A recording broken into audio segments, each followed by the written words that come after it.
বের কর। বের কর মানে? কি বের করব? মানিব্যাগ বের কর। মানিব্যাগ বের করব মানে? ও আচ্ছা, আমি এখন বুঝতে পারছি। তুই ছিনতাইকারী তাই না? এই মুখ সামলে কথা বল। আমি ছিনতাইকারী না, তুই ছিনতাইকারী। কারণ একটু আগে তোর সাথে আমার ধাক্কা লাগছে, সেই সুযোগে তুই আমার পকেট থেকে মানিব্যাগ নিয়ে নিছিস। এই দেখ, আমার পকেটে মানিব্যাগ নাই। মানিব্যাগ বের কর, চুন্নি কোথাকার। এই খবরদার আমাকে চুন্নি বলবি না।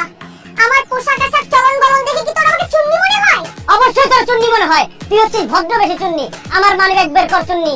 আমি তোর মানিব্যাগ চুরি করে নাই। আর একটা ফালতু কথা বলে থাপড়া তোর কানের পর্দা ফাটাই ফেলবো আমি। আর আমার মানিব্যাগ না দিলে আমি তোর জেলের ভাত খাওয়াবো। আমি তো তোর মানিব্যাগ চুরি করি নাই, সো জেল জরিমানা নিয়ে আমার কোনো টেনশন নাই। সর সামনে। এই অসম্ভব। আমার মানিব্যাগ ফেরত না দিয়ে তুই এখান থেকে এক পাও যাইতে পারবি না। ভালো ভালো মানিব্যাগ ফেরত দে, তাহলে আমার বন্ধু বান্ধবের খবর দিয়ে একদম গরম ধরে খাওয়াবো। কি বললি তুই? আমারে কোনো দূরে খাওয়াবি? আমি এখন আমার বান্ধবীদেরকে ফোন দিয়ে তোকে মেলি ধরাই খাওয়াবো, দেখ তুই।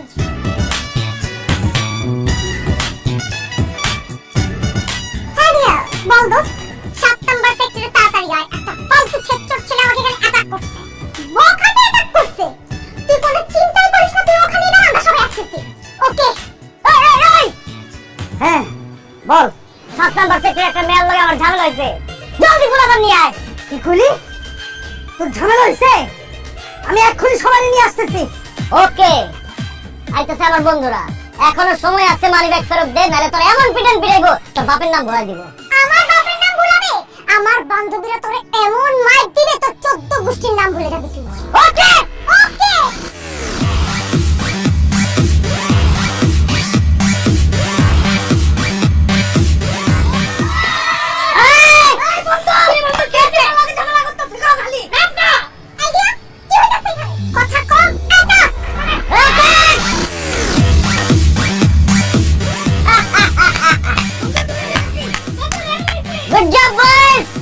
তোর বান্ধবীর এখন আমার বন্ধুদের হাতে বন্দি। এবার তোর কি হবে চুন্নি? আমাকে মাফ করে দেন, আমি বুঝতে পারি নাই এতগুলা ছেলের সাথে আমাদের লাগতে আসা উচিত হয়নি। I sorry. না না, তুই তো তখন অনেক বড় বড় কথা বলছস। তোর তো এইভাবে ক্ষমা করা যাবে না। তুই কানে ধরে আমার কাছে মাপ চাবি, তারপর তোর আমি মাফ করবো। এই যে আমি কানে ধরে মাপ চাচ্ছি।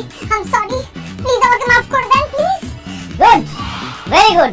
এবার আমার মানিব্যাগ ফেরত দে। আরে কি বলতেছিস তুই? এই মেয়ে তোর মানিব্যাগ দিবে কোত্থেকে? তোর মানিব্যাগ তো আমার কাছে। আমার মানিব্যাগ তোর কাছে গেল কিভাবে? আরে আমরা যে চায়ের দোকানে আড্ডা দিতেছিলাম, তো চায়ের বিল দেওয়ার সময় তোর পকেট থেকে মানিব্যাগটা পড়ে গেছিল। এরপর তো তোর আমি অনেকবার ডাকলাম, তুই তো আমার কথাই শুনলি না। ফোনে কথা বলতে বলতে এদিকে চলে আসলি। ধর, এটা তোর মানিব্যাগ। এই তো আমার মানিব্যাগ। দোস্ত বাদল, মনে আছে স্কুলে থাকতে আমি একবার ধরে ফার্স্ট হয়েছিলাম? মনে আছে, কিন্তু বন্ধু তুই হঠাৎ করে এই কথা বলতেছিস কেন? মনে হইতেছে আজকে সেই দৌড়টা আমার দিতে হইব। দৌড়া! ওরে আল্লাহ রে!